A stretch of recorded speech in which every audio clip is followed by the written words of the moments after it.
Welcome back, my friends, to TFT Hyper Roll with Autarch and the final video from the original patch. The new patch is in. They made some really good changes, and one nice thing is we get to keep the new patch for about a month because Riot is going on winter break, so they ain't gonna be patching anything until sometime in January. Now, I have done one version of this build before, but in that video I mentioned there are multiple ways to do Pentakill, and we will be doing another one of those ways here. Now, I happen to really like Pot of Gold as an augment. It's not always my first choice, but I'm never unhappy when I get it. And if you don't know, it just takes 120 gold and splits it among who's ever left at 9-1. Which is a little later in the game, so you get a decent amount of gold. This is going to be Pentakill Moshers, which was an easy choice to make since it gave me an Urgot right out of the NPC round and then threw a Pentakill Olaf at me. Let's go ahead and look at the first set of augments. Nothing thrilling here. Sticks and stones. Not for this. There are builds where that is useful. Caretaker Alley is cute, but it's a little bit of a risk if you don't get a champion that you really want. Iron Assets, it just gives me a component and some gold, so I just go ahead with that because that's where I can best craft what I want to do. Now, there are two Pentakills who are also Moshers. It's Gnar and Autarch, so they are going to be key to your build. Your ultimate goal is going to be to get rid of Olaf once you're later in the game, but key items for him are going to be Bloodthirster and Titans Resolve, and that should help you win a little bit more early. Olaf has a very strong early game, an okay middle game, and an abysmal end game, so you are very likely going to want to get rid of him before the end and switch to another Pentakill Champion. If I'm running this build, I tend to focus on keeping my Moshers intact rather than forcing myself up to the 5 Pentakill.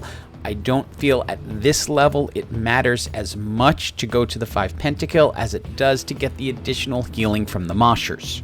Item-wise, I am still going to stick with early Olaf items, Bloodthirster, Titans Resolve. They can move over to a number of different champions later, including Urgot, or Gnar, or Autarch, depending on what order you get them in and what headliner you end up with.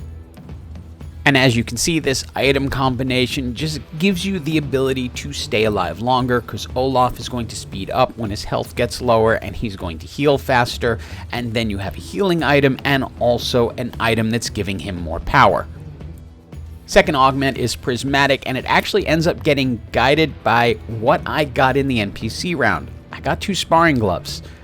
Lucky Gloves gives me 3 more sparring gloves and is going to give me not necessarily best in slot items, but good items on anyone I put it on.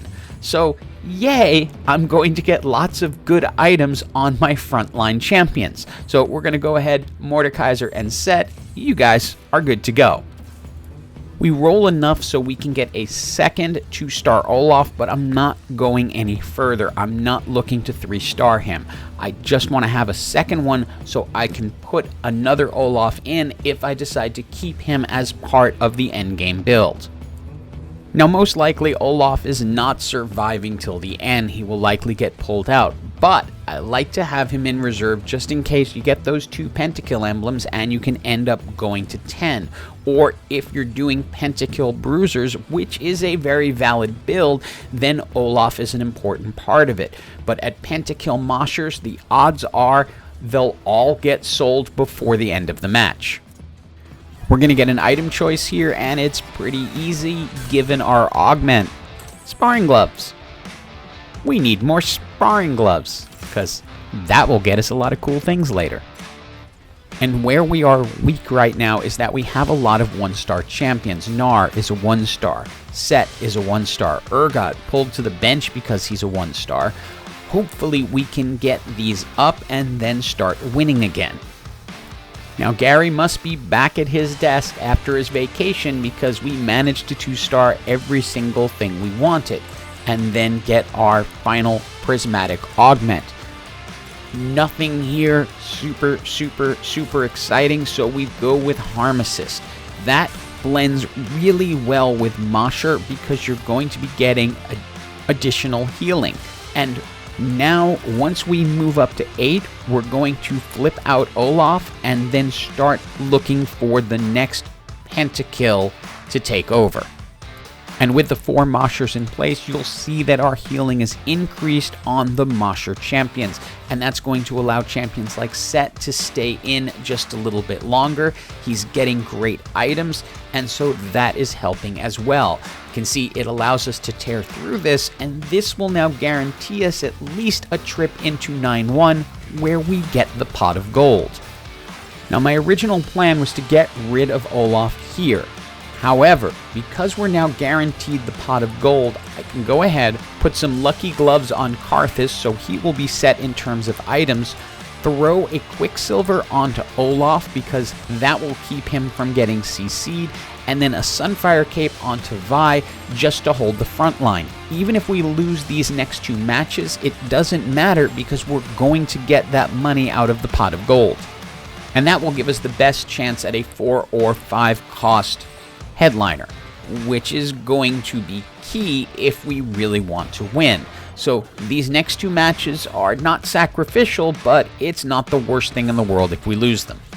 Item choice, it is so tempting to just grab a country emblem and reform the entire team to make 7 country, but yeah, I'm not gonna do that. We can go ahead and grab Redemption, put it on Gnar, because that will provide healing for that whole group even after Gnar leaps over. He tends to stay alive a lot longer because he gains health when he does his jump. We flipped out Vi for Poppy, but again, but for pot of gold, we would have gotten rid of Olaf at the beginning of 8 to try to search for a new headliner. However, because we know we're going to have a windfall of money coming in, we're holding on to a lot of it. We'll take that windfall and use it as best we can. 9 starts, and Olaf is out of here. We can put in the other Olaf, and now we have a large amount, 84 gold, to roll through to see what we can find. And while that Karthus looks tempting, I want him with Pentakill, not necessarily with Executioner.